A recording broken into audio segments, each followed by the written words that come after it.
What's good, YouTube? It's your boy, the official Cliffy J, and I'm back with another video. And today, I'm gonna be talking about the best players of Era 4. Continuing on with these Era 4 themed videos, I started this quest looking for the best man and best woman of the era. So I gave myself a criteria which I could use to determine who I believe is the best. I'm looking at skill set and performances firstly. I believe a person's level of performance and individual performances in general are what represents a challenger's skill set. And right now, we're looking to find the most skilled challenger. So I'll be taking into account mostly competitively, but also a bit of politically. By skill set, I'm talking about a player's strengths and weaknesses. I will also be looking at consistency. I don't put much stock into one season peaks because we've seen players come on the show and have outlier seasons where, for whatever reason, they're super dominant on one season or they are like not as good on one season. Then after that, they're a completely different player and it just kind of goes up and down and stuff like that. So not really going to put much stock into one season things. I'm looking at at least a 2 season like stretch, and then accolades and statistics. This is what probably matters the most to most challenge fans. But for me, I've always been an analyst of the game, and in any game that I analyze, the stats and accolades kind of take a back seat because I view them as situational and I know for a fact that they lack context. But nonetheless, I do think they are useful as factual and solidified evidence when comparing two players that are very close in terms of skill set performances and consistency. And just as I guess a disclaimer, unlike my last video, I will be looking at the Challenge USA's, Australia, UK's, like the non charity spinoffs, but they will kind of be weighted based on how strong that I feel like the competition is. I think we should start with the men, and the next video, we're going to be going over the women.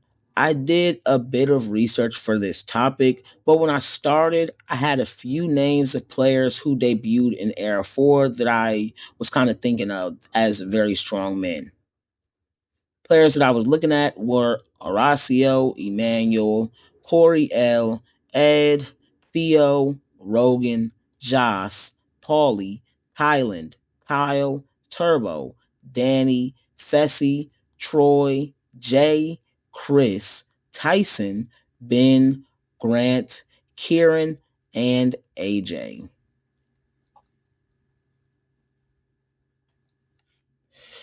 So, safe to say, I had a decent size list of players to go over. So I started by filtering out all the players that only have done one season or haven't made a final. I was left with these guys. The players that were the closest to making the list that didn't were Jay.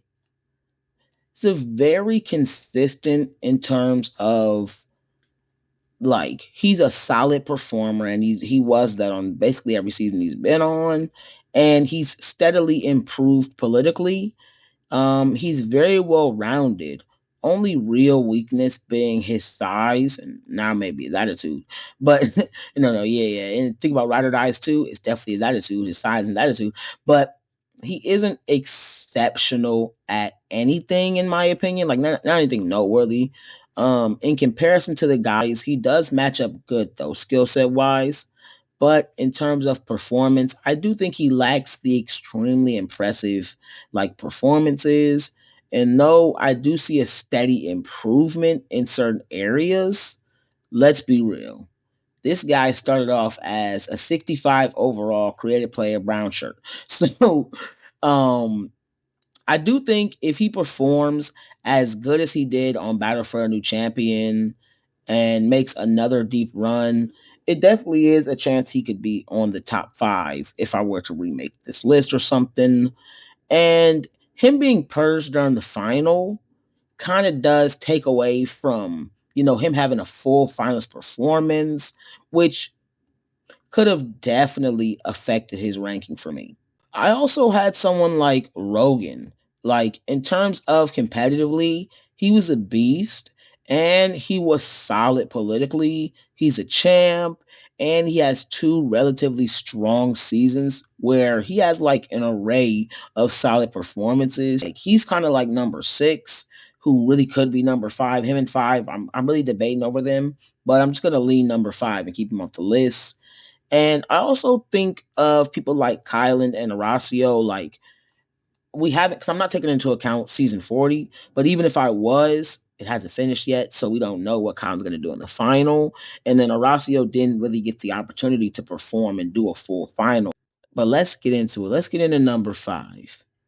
At number five, I have the season 39 champion, Emmanuel.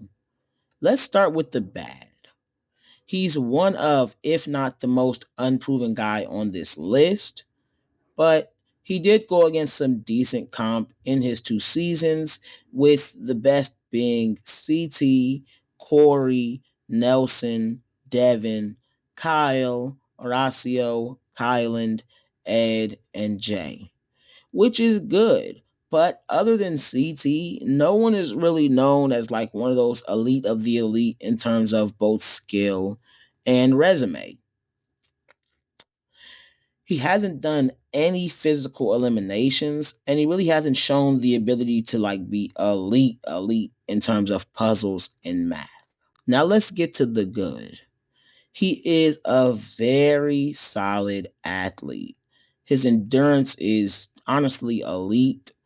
On Battle for a New Champion, he was solid in terms of puzzles, and he's an official politicker, while also being good socially with the other guys too. So I would say he's shown a very good understanding of how to play the challenge. Like, I would say he really does play all angles, and he's also a solid daily competitor. And I think that he was very smart to tone that down during Battle for a New Champion in an attempt to lower his threat level. So I do think that he also has the perfect base for a final. Like, with him, as I said, having great endurance, being a good runner, solid swimmer, and then solid with the puzzles. And though he hasn't shown much in terms of the eliminations, I do think he's the type of player that could avoid eliminations. And even if you ain't great at eliminations, if you stand out of them, does it really matter if you ain't? It does matter. But it doesn't matter enough to keep him off this list. I do think Emmanuel is elite. I do think he's one of the best players of the era. So I got to have him at number five. And I'm gonna be honest, guys. This is when it gets really tricky, because I had a top four, but man, it's just kind of hard to determine the spots because it's so much stuff to think about, and it is just obviously subjective. And even though it is subjective, it's like I kind of want to be pretty definite in my answers. Like, I want to be like, I feel like this is for sure this. I want to, like, okay, this is definitely the best player. It's definitely number two. It's definitely number three. It's definitely number four. And with three and four right now, this is honestly probably the toughest debate I've ever had to just do in terms of like debating players on the challenge. And this is a debate with myself. This is a debate with myself, guys. Like, that's what's hard about this one. Um, so yeah, no, I'll just say this. The next two players that I got are Fessel and Theo. After looking at everything, it's just really so even for me, because Fessy is way more well, okay, way more, it's crazy. But yeah, Fessy is way more well rounded. Theo has better endurance and is more tailored for a final, just like Fessy has shown that he can keep up endurance wise at points. Theo has shown that he can do some puzzles. So, performance wise, Fessy has done more in dailies. And I would say eliminations is pretty even. Both are very scary matchups. and they do perform when they're in the sand. Fezzi can get the edge there because he's more well rounded. But then you look at Theo's War of the Worlds 1 performance in the final, and that's honestly more impressive than anything Fezzi's done probably in a challenge career, let alone in terms of finals.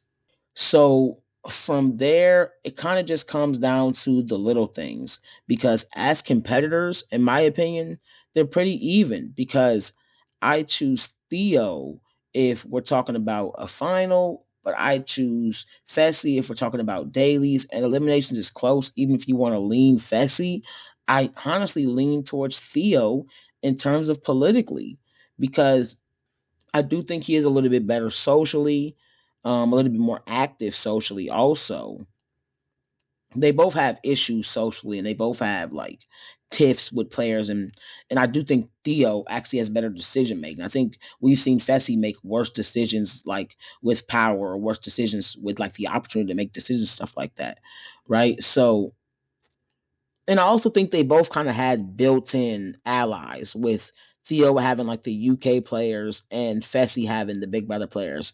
And I think that Theo utilized his UK allies better than Fessy utilized his Big Brother allies. And then if we also look at the fact that neither of them have won, Theo has a second place finish, two finals appearances. Fessy has a fourth place finish. Well, multiple multiple fourth place finishes, and he's been, I think, three finals, right? So Fessy has like better full seasons performances aside of War of the Worlds 1, which I think is the best season from both of them if you're just looking at full season performances. So when I'm really just looking at it, like even if I were to count season 40, I think it would kind of make the decision a little bit easier, I guess. Like, because I guess you'd also give Theo, an elimination win in a moderately deep performance. So we're like, all right, maybe I'll just give it to Theo because that gives him more seasons, like, and that gives him closer to the amount of seasons. Because Fessy does have the edge in terms of seasons, obviously. But at the same time, it's just kind of neck and neck. So I feel like I'm gonna go with Theo based on my criteria, but it is so neck and neck. It could be flipped either way based on like what they do on each season, unless one of them significantly improves or just goes on a string of making it to the final, having deep performance, and it's like okay, it's overwhelming. They've done so much more. I can't make an argument for this player to be over that player. You know what I'm saying? So I'm going to go ahead and say that Fessy is at number 4 and Theo is at number 3. And while I'm at it, I might as well just quickly go over both guys. So let's start with Fessy, the good. Fessy is a great athlete, great swimmer, very big and strong with really like underrated endurance, and he's also good at math and solid with puzzles. And I mean, that's really it. I mean, he has no real weaknesses in terms of competitively. I do think that he doesn't have that crazy elite endurance. So I think that is something that people could kind of look at. But the bad, it's hard to gauge his game politically, and he isn't great with partners. I do think that's very, very clear. So, not the greatest politically, hard to gauge on if he's even decent politically, really.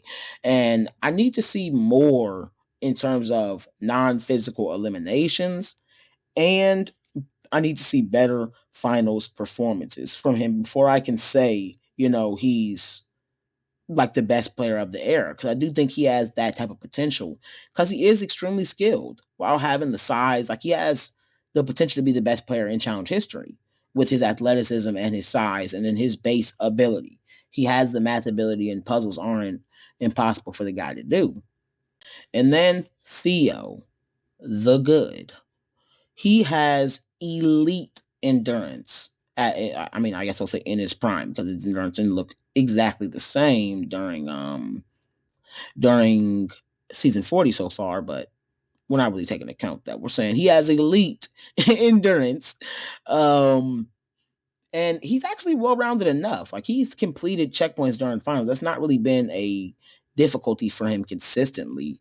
And then he's a solid daily performer. I think, yeah, he has some performances that aren't as good, but He's pretty good. And then he is a decent elimination performer. I think he's really good in eliminations.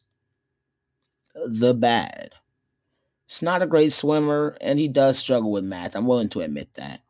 Let's get on to the top two, man. All that other stuff, man. These other guys are good, but let's get on to the best of the best, the best of the best of the best. These are the guys of Era Four that are genuinely in contention right now, like from all time great status. I would say, if you asking me, at number two, I've got Troy, the good Ninja Warrior shit, mate. Yeah, Ninja Warrior legit might be the best base for the challenge. Like it's everything athletic. You know what I'm saying? Every athletic trait that is required for the challenge, Troy has it. Like and at a high level, he's a good swimmer, great endurance, both cardio and muscular. Also, he's amazing with puzzles. I mean, that was practice, but yeah, he's amazing with puzzles and good with math. Like he has no weaknesses in terms of competitively. The bad. The guy is, you know, 5'6", $130. $130 if we're keeping it real. He's a small guy. Now, I do think he has that Derek in him. He can fight. He fights hard. Like he's not giving up, and he's won a physical elimination against a much bigger opponent that was also pretty physical. And that, I mean, the guy had decent enough endurance to throw him around for a little while. So do think size could be an issue, and politically, we really haven't seen much. We've seen him kind of play the middle with Marley, but I don't know if that was more of Marley having him play the middle rather than his own ability to play the middle because his threat level was high, bro. In terms of just competitively, Troy is the best player of the era and one of the best competitors. Challenge wise, if I'm just looking at if the challenge was solely physical, I would say Troy is a top 10 competitor in challenge history. Like I'm not trolling. He's top 10 of all time. If we're just going off of just competitively, none of the other stuff in there. He's top 10 all time. Similar things can be said about my number one, but I think it's more of consensus that people think this guy is one of the best players of all time.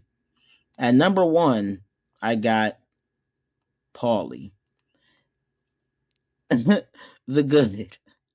The good, man. I mean, Paulie is a beast. I think we all know that. He is one of the best challengers ever, in my opinion. Great politically. He partially ran World of Worlds 1. He solely ran World of Worlds 2 alongside Kara. Great athlete, great runner, great swimmer, solid endurance, very good at puzzles and math. It's just like he's elite. He's elite. Like he is like Troy is the best competitor, but I would say he's the second or third best competitor. Like clearly, he's second or third or fourth depending on how you like looking at it. But I would say he's second or third for sure in terms of the best competitors of era 4. The bad. It's a small lad. It's definitely a small lad. Other than that, he literally has no glaring weaknesses at all. He can do it all, and he does it all. He has the performances in dailies, one of the best daily challenge performers in challenge history. Really good in the final. I know people talk about, War of the Worlds 2, but I mean, if you just look at the context and look at everything he was able to do in the final, he still performed really good. If you look at everything, and you take into account what people like Zach have said that he didn't really lose it for them.